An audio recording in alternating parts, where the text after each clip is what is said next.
Hello and welcome to the 140k Imperial Guard Tactics video. Now before we get into today's video, I would like to say a massive thank you to Matt for sending in some incredible pictures of his Imperial Guard army. Here we have the 1st Battalion, 4th Emperor's Own Albion Regiment of Foot with support from the 95th Las Rifles and the 53rd Light Infantry, and some support for tanks from the 1st Imperial Heavy Dragoons and a battery of foot las cannons.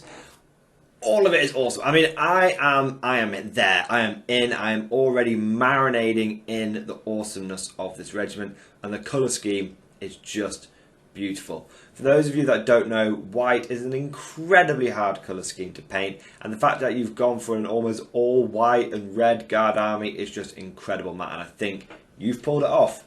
You've more than pulled it off. So thank you for sending these pictures in. If else has got any cool pictures you want me to use in my videos, please post them on my Facebook page, or you can email them in to me like Matt did at mordianglorytv@gmail.com. And don't worry, the Facebook page link and the email will be down in the description below.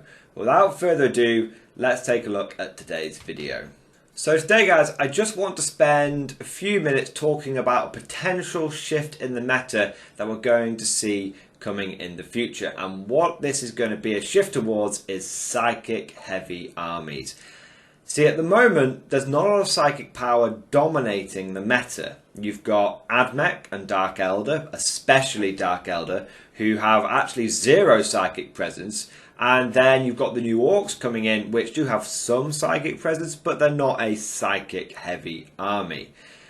And so what you tend to find is a lot of armies are turning up with either 0 psychic power or psychic defense, or they're turning up, like myself, with just a little bit of psychic power so they can operate in every single phase. Now, that is, I think, going to change, because we're on the horizon of a psychic awakening, which is the Thousand Suns. Now, there's been 2 psychic heavy armies released recently. You've got the Grey Knights and you've got the Thousand Suns. Now, Grey Knights, I think everyone at first thought that they were going to be the stronger part of like the Hexfire release, but based on what I'm seeing on from the front lines, I think Thousand Suns are going to be the army to watch for. Genuinely, I think they could be top tier. They definitely have the potential, if they can get it set up right, if they can get the drop on the Drakai, which can be difficult. If they can pull that off, they have the potential to just do an insane amount of mortal wound damage that the Dark Elder have little to no defense against. Now, what is going on here? You see, the Grey Knights, they have a lot of their powers are kind of buffing powers. They do have obviously things like Vortex of Doom that can do offensive psychic powers, but the Grey Knights kind of use their psychic powers as a supplement to their fantastic combat prowess and the amount of storm bolts that they're all firepower that they're putting out. Thousand Suns, on the other hand, they do have firepower, but I am consistently seeing armies that are putting out 20 to 30 mortal wounds a turn from the psychic phase, and that is really, really powerful. Now, why is that significant is when you look at armies like that are currently dominating, you've got Dark Elder, you've got Admech, they have no way of stopping that. And when you look at things like Raiders and whatnot, if someone is the current problem that people have with dealing with Raiders is that you have to try and shoot them open and then charge the contents, but that can be kind of difficult. So you end up having to try and charge them, and then they die, and the contents get out, and the contents tend to be witches and incubi, and then they tear you to pieces, and it's just horrible. Thousand Suns have the ability to destroy 2 to 3 raiders in the psychic phase alone, and then they have the shooting phase to pick up another raider or 2. Don't forget all of the Thousand Suns bolters, AP minus 2 minimum, or they don't pick up those raiders, and what they do is they psychic to their 2 to 3 raiders a turn, and then they shoot the contents to death, and it just makes things a lot harder for the Dark Elder. Really could potentially impact the mobility. If you're able to operate in the psychic and shooting phase, and you're able to delete all maneuverability from the Dark Elder from those raiders turn 1, that's tasty. But at the very least, we're getting into a little bit of specifics here. If we keep things a bit general, because there's not enough battlefield data to really get into specifics at this point. At the very least, you have an army here which can just operate in the psychic phase so heavily, and they're putting out, like I said, 20 to 30 mortal wounds is normal. It is not an exception. It is normal for them to be putting out. 20 is being conservative. I went to a tournament this weekend which consistently, like every turn, was putting out 31, 32 mortal wounds every single turn. Just hammering it every turn. That is really, really difficult for almost any army to deal with. And so I really think we're on the verge of potentially a psychic, like I said, a psychic awakening, a psychic heavy meta. Now, if that's what we're on the verge of, is there much that we can do about it? I mean, that's what makes it really difficult, is there much we can do about it? Now, in the Guard, we do actually have access to a surprisingly high number of Psykers. You have access to 3 Primaris Psykers, you have access to 3 Astropaths, and then if things really start getting desperate, you've got access to things like Weird Vein Psykers, but not so sure that they're going to be ideal. But at the very least, you've got access to potentially 6 Psykers. Now, there's 2 ways to try and approach this, and right now, I'm going to be honest, I don't know which way is going to come out better. The one way is that you just go for the Psychic Defense. You just try and just be as psychic defense as possible. And that's where you talk about having 6 Psykers. Now, in the Guard, that's not too bad. That'll set you back about 105 points for the Astropaths. Haven't used them in a while, but maybe between 200 and 250 points for a decent psychic defense. That's not too bad. And bear in mind, we can get a lot out of those Psykers ourselves, so that's all right. That's one way of looking at it. But what you have to consider is, if the Thousand Suns want to get their psychic powers off, it can be difficult for you to really do anything about it. Bear in mind, they've all got +1 to cast, so that's going to make it really, really difficult. So to try and deny that, we don't really have any bonuses to that, unfortunately.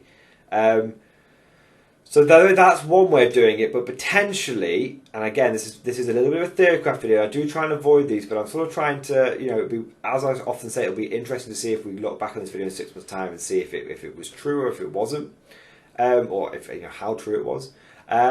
Potentially, that is, you're trying to hold back the tide with your hands. It's just not going to work. If the Thousand Suns want to get powers off, they will do. They've got Cabal points to just say, look, this power is going off, and you cannot deny it. So I think it's tricky. It really, really is tricky. Now, the other way of potentially going is going like, look, no psychic defense. If I'm not able to psychic defense reasonably well, if it turns out that even taking 6 Psykers isn't enough, then the other way is to go, right, if they're going to be putting out a lot of mortal wounds, I suppose I just have to basically have those mortal wounds going against stuff I don't care about. And so we may end up seeing a prevalence of much more chaff. At the moment, there isn't a huge amount of chaff in 40k. 9th edition is still very much an elite person's game. Or, you've got things like, armies which rely heavily on transports and vehicles. But like Dark Elder. But, having a lot more chaff could be quite a big deal. You might start seeing the rise of armies that are able to naturally defend against mortal wounds as well. So, for Guard, there is one option that springs to mind, but we'll come back to that in a moment. But we could be looking at armies that, 5+ feel no pain against mortal wounds. For example, we've got Black Templars. Now, look, I maintain that Games Workshop does have some kind of mad master plan.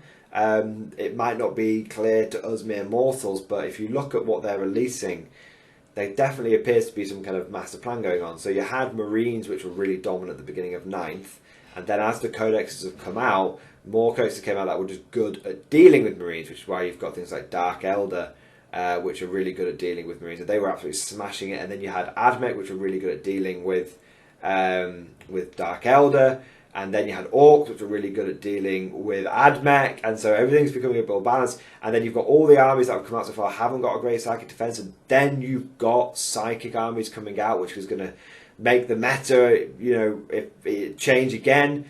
And then after that, what you've got coming out is the psychic defense army, which could be the Black Templars. If your whole army has got a 5+ feel no pain, if let's assume Black Templars keep that, they might even get something better than that.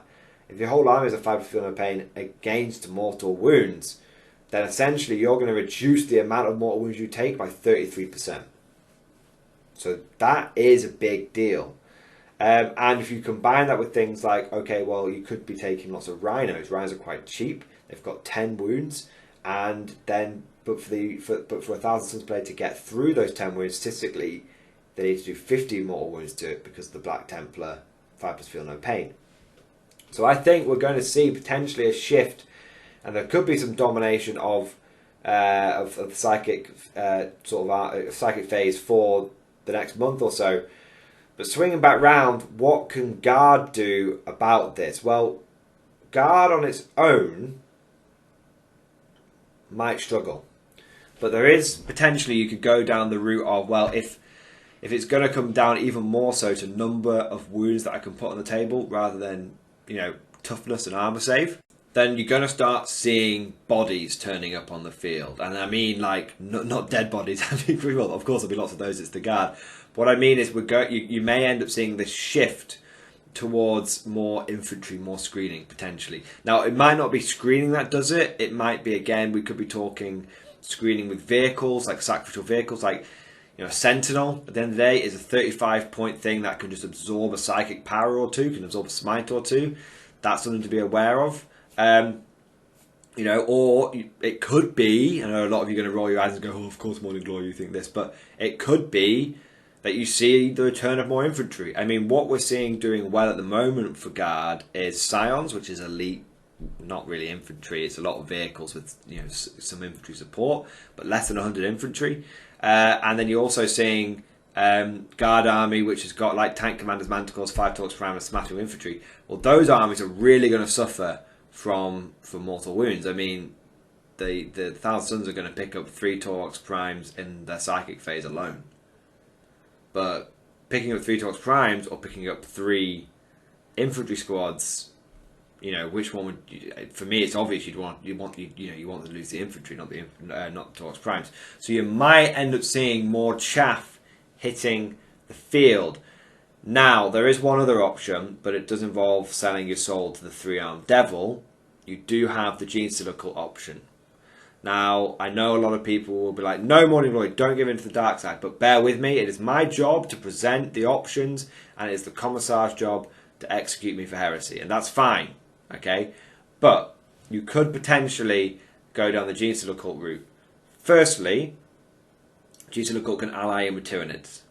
Now, even if you only take a smattering of Tyranids, and they can ally in with Guards, so you can still get access to tank commanders and whatnot.